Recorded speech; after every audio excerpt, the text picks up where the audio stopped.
Hi, today is our last video, and it's a tribute video to the person of our choice.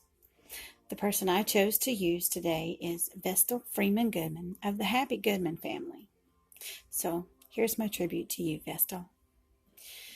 Vestal Goodman was known as the Queen of Gospel Music. She was born in Fife, Alabama on December 13th of 1929. As Vestal grew up and through time, she wanted to be an opera singer of all things. She sang all over town. She attended church. And in 1949, her life was changed forever. In 1949, Vestal married Howard Goodman of the Happy Goodman family.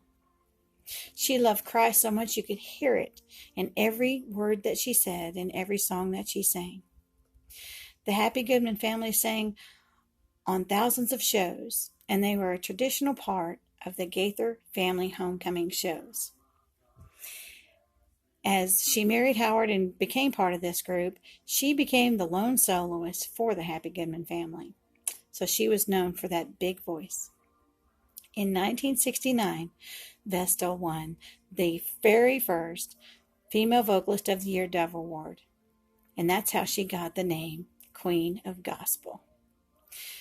Her love for Christ never stopped, and her love for music never stopped. For over 50 years, Vestal sang all over the world. Along with the Happy Goodman family, they sold millions of records, and they performed on over 3,500 shows. The Happy Goodman family won 2 Grammy Awards, and in 1998, they were inducted into the Country Gospel Music Association. They had over 25 #1 hits.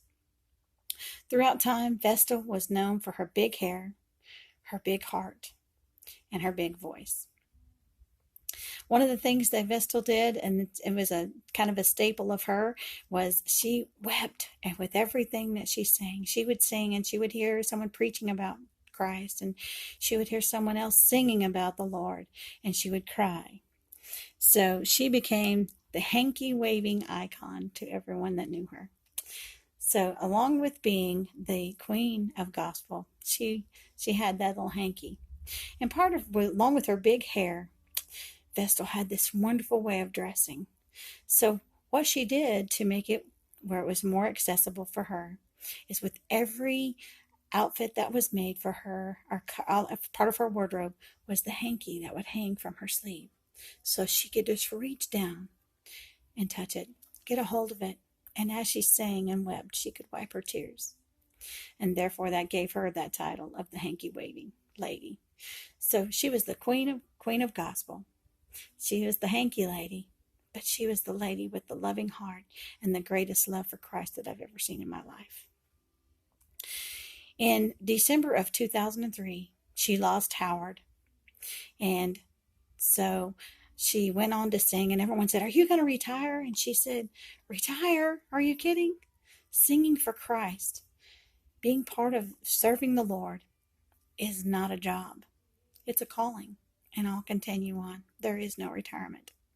So for another year, she went on to sing as Vestal Goodman and with what was left of the Happy Goodman family.